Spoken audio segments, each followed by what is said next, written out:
இந்த செய்தியை உங்களுக்காக வழங்குவது அருண் மசாலா.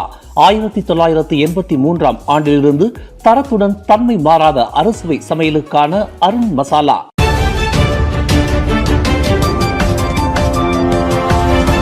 வணக்கம். திசைகளின் ஒரு மணி செய்திகள். பரிசான் நேஷனலின் மகத்தான வெற்றிக்கு அன்வார் வாழ்த்து. இனி ஜோஹர் மக்களுக்கான சேவையில் ஒன்றிணைவோம் என அழைப்பு. ஜோஹர் மாநில தேர்தலில் பரிசான் நேஷனல் கூட்டணி அபார வெற்றி பெற்று மீண்டும் ஆட்சியை தக்கவைத்துள்ள நிலையில் அக்கூட்டணிக்கு பிரதமர் டத்தோஸ்ரீ அன்வார் இப்ராஹிம் தமது வாழ்த்துக்களை தெரிவித்துள்ளார்.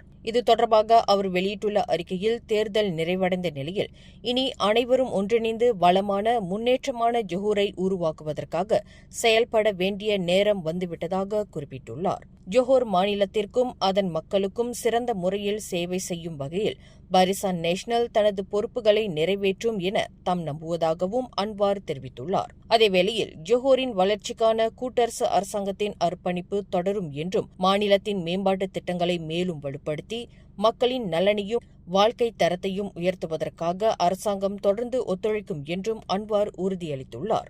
மேலும் ஜனநாயக கடமையை நிறைவேற்றிய ஜோஹர் வாக்காளர்களுக்கும் தேர்தல் முழுவதும் அயராது உழைத்த தேர்தல் அதிகாரிகள் மற்றும் பல்வேறு அரசியல் கட்சிகளின் தேர்தல் மேற்பார்வையாளர்களுக்கும் அன்வார் தமது நன்றியை தெரிவித்துக் கொண்டார். வெற்றி பெற்றாலும் தோல்வியடைந்தாலும் பக்கத்தான் ஹரப்பான் சார்பில் போட்டியிட்ட அனைத்து வேட்பாளர்களும் தொடர்ந்து மக்களுக்கு சேவை செய்து அவர்களின் பிரச்சினைகளை முன்வைத்து குரல் கொடுக்க வேண்டும் என்றும் அன்வார் வலியுறுத்தியுள்ளார்.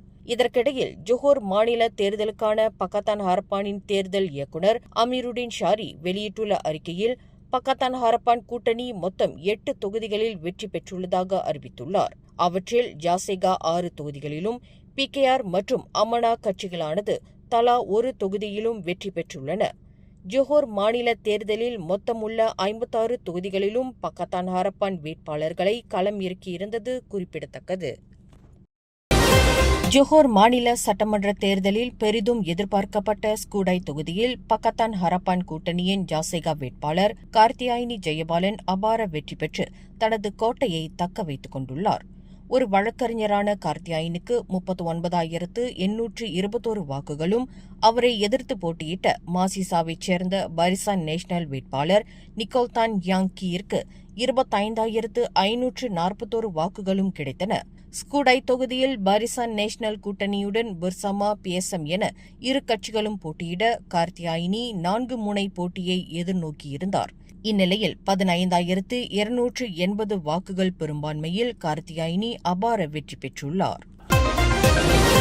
பக்கத்தான் ஹரப்பானின் வலிமை மிகுந்த வேட்பாளர் என்று கருதப்பட்ட முன்னாள் கல்வி அமைச்சர் டாக்டர் மஸ்லி மாலிக் தாம் போட்டியிட்ட புத்ரி வங்சா தொகுதியில் மகத்தான வெற்றி பெற்றுள்ளார்.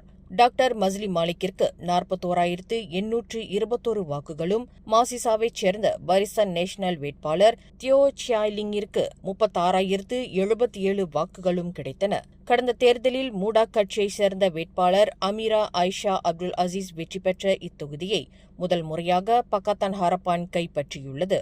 பாரிசான், பிர்சமா, மூடா, பேபாஸ் என 5 முனை போட்டி நிலவிய அத்தொகுதியில் டாக்டர் மஸ்லி மாலிக் 5,744 வாக்குகள் பெரும்பான்மையில் வெற்றி பெற்றுள்ளார். ஜோஹர் மாநில தேர்தலில் போட்டியிட்ட பிர்சமா கட்சியின் அனைத்து 15 வேட்பாளர்களும் தேர்தல் டெபாசிட்டை இழந்துள்ளதாக அக்கட்சியின் தலைவர் டத்தோஸ்ரீ ரஃபிசி ரம்லி தெரிவித்துள்ளார். இதுகுறித்து ரஃபிசி இன்று ஞாயிற்றுக்கிழமை வெளியிட்ட அறிக்கையில், இதுவரை கிடைத்த தகவல்களின் அடிப்படையில் பிர்சமா வேட்பாளர்கள் சராசரியாக 3 முதல் 6% வரை மட்டுமே வாக்குகளை பெற்றுள்ளதாக குறிப்பிட்டுள்ளார். குறைந்தபட்சமாக 12.5 விழுக்காடு வாக்குகள் பெற்றால் மட்டுமே டெபாசிட் திரும்ப கிடைக்கும் என்ற நிலையில் அந்த அளவை எவரும் எட்டாததால் பிர்சமாவின் அனைத்து வேட்பாளர்களும் டெபாசிட்டை இழந்துள்ளனர். மேலும் டெபாசிட் இழப்பை தவிர்ப்பதுடன் குறைந்தபட்சம் 15 விழுக்காடு வாக்குகளை பெற வேண்டும் என்ற கட்சி நிர்ணயித்த இலக்கையும் எட்ட முடியவில்லை என்றும் ரஃபிசி குறிப்பிட்டுள்ளார். முதற்கட்ட ஆய்வுகளின்படி பல்வேறு வயதினர் மற்றும் இனத்தவர்கள் மத்தியில் பரிசான் நேஷனலுக்கு ஆதரவு குறிப்பிடத்தக்க அளவில் அதிகரித்திருப்பது தெரியவந்துள்ளதாகவும் அவர் தெரிவித்துள்ளார். நேற்று நடைபெற்ற 16வது ஜோஹர் மாநில தேர்தலில் பரிகத்தா நேஷனல் கூட்டணியானது கடும் பின்னடைவை சந்தித்துள்ளது. போட்டியிட்ட 33 தொகுதிகளிலும் அக்கூட்டணியானது தோல்வியை தழுவியுள்ளது.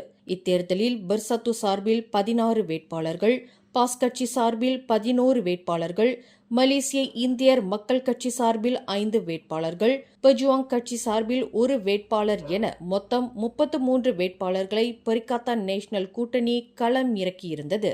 இந்நிலையில் தேர்தல் ஆணையத்தின் அதிகாரப்பூர்வ முடிவுகளின்படி அக்கூட்டணியானது புதிய தொகுதிகளை வெல்ல தவறியதோடு கடந்த 2022ஆம் ஆண்டு ஜோஹர் மாநில தேர்தலில் வென்றிருந்த புக்கெட் கெப்போங், மகாராணி மற்றும் எண்டாவ் ஆகிய 3 தொகுதிகளையும் பரிகத்தா நேஷனல் இழந்துள்ளது குறிப்பிடத்தக்கது.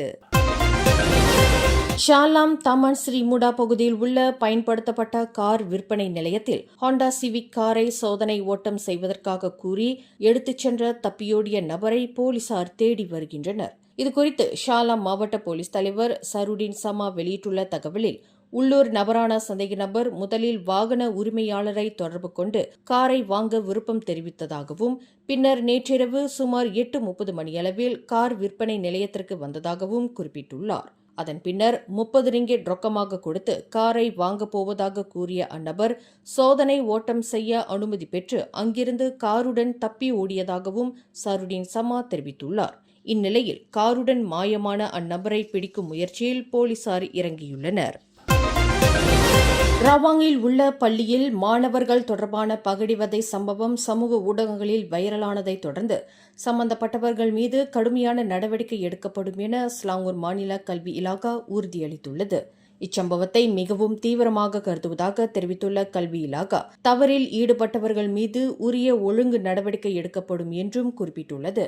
மாணவர்களின் பாதுகாப்பும் நலனும் பாதிக்கப்படும் எந்தவித தவறான நடத்தையையும் மாநில கல்வி இலாகா ஒருபோதும் சகித்துக் கொள்ளாது என்றும் தெரிவித்துள்ளது. நேற்று சமூக ஊடகங்களில் பரவிய காணொலி ஒன்றில் மாணவர் ஒருவர் தனது பள்ளி தோழரை மீண்டும் மீண்டும் தாக்கும் காட்சியும், அதை சுற்றியிருந்த மற்ற மாணவர்கள் தடுக்காமல் தங்களது கைபேசியில் பதிவு செய்யும் காட்சியும் இடம்பெற்றுள்ளது குறிப்பிடத்தக்கது. ஸ்லாங்கூர் மாநிலம் கம்போங் ஜாவா பகுதியில் உள்ள காகித ஆலையில் இன்று அதிகாலை ஏற்பட்ட தீ விபத்தில் அங்கு கண்டெய்னர்களில் உறங்கிக் கொண்டிருந்த 50 வெளிநாட்டு தொழிலாளர்கள் காயமின்றி உயிர் தப்பினர். அதிகாலை 1:46 மணியளவில் தகவல் கிடைத்ததை அடுத்து ஸ்லாங்கூர் மாநில தீயணைப்பு மற்றும் மீட்புத் துறையினர் சம்பவ இடத்திற்கு விரைந்து சென்று தீயை கட்டுக்குள் கொண்டு வந்தனர். அடுக்கி வைக்கப்பட்டிருந்த காகித குவியலின் அடிப்பகுதியில் இருந்து தீப்பற்றியதாக முதற்கட்ட விசாரணையில் தெரியவந்துள்ளது. மேலும் தீப்பற்றிய ஆலை பெட்ரோனாஸ் எரிவாயு குழாய்க்கு அருகில் இருந்ததால் ஆபத்து அதிகரித்ததாக அதிகாரிகள் தெரிவித்துள்ளனர். இருப்பினும் அதிகாலை 2:50 மணிக்குள் தீ கட்டுப்பாட்டுக்குள் கொண்டு வரப்பட்டதால் அருகிலிருந்த மற்ற தொழிற்சாலைகளுக்கு பரவுவது தடுக்கப்பட்டது. சம்பவத்தில் உயிரிழப்போ காயமோ எதுவும் ஏற்படவில்லை என்பது உறுதிப்படுத்தப்பட்டுள்ளது. தெலங்கானா மாநிலம் கோங் படாக் பகுதியில் நேற்று நடைபெற்ற சூப்பர் பைக் நிகழ்ச்சியில் பங்கேற்றுவிட்டு தனது தங்கும் இடத்திற்கு திரும்பிக் கொண்டிருந்த 40 வயதுடைய பெண் மோட்டார் சைக்கிளோட்டி ஒருவர் சாலை தடுப்பில் மோதி விபத்தில் உயிரிழந்தார்.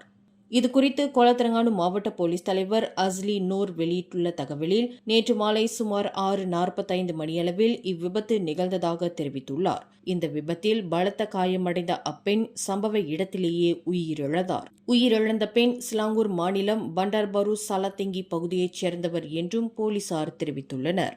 இந்த செய்தியை உங்களுக்காக வழங்கியது அருண் மசாலா. 1983ஆம் ஆண்டிலிருந்து தரத்துடன் தன்மை மாறாத அறுசுவை சமையலுக்கு அருண் மசாலா. மேலும் செய்திகளை தெரிந்து கொள்ள கீழே இருக்கும் பெல் பட்டனை அழுத்துங்கள். உங்கள் மகிழ்ச்சியை வெளிப்படுத்த லைக் மற்றும் ஷேர் செய்யுங்கள். தொடர்ந்து திசைகளோடு இணைந்திருக்க சப்ஸ்கிரைப் செய்யுங்கள்.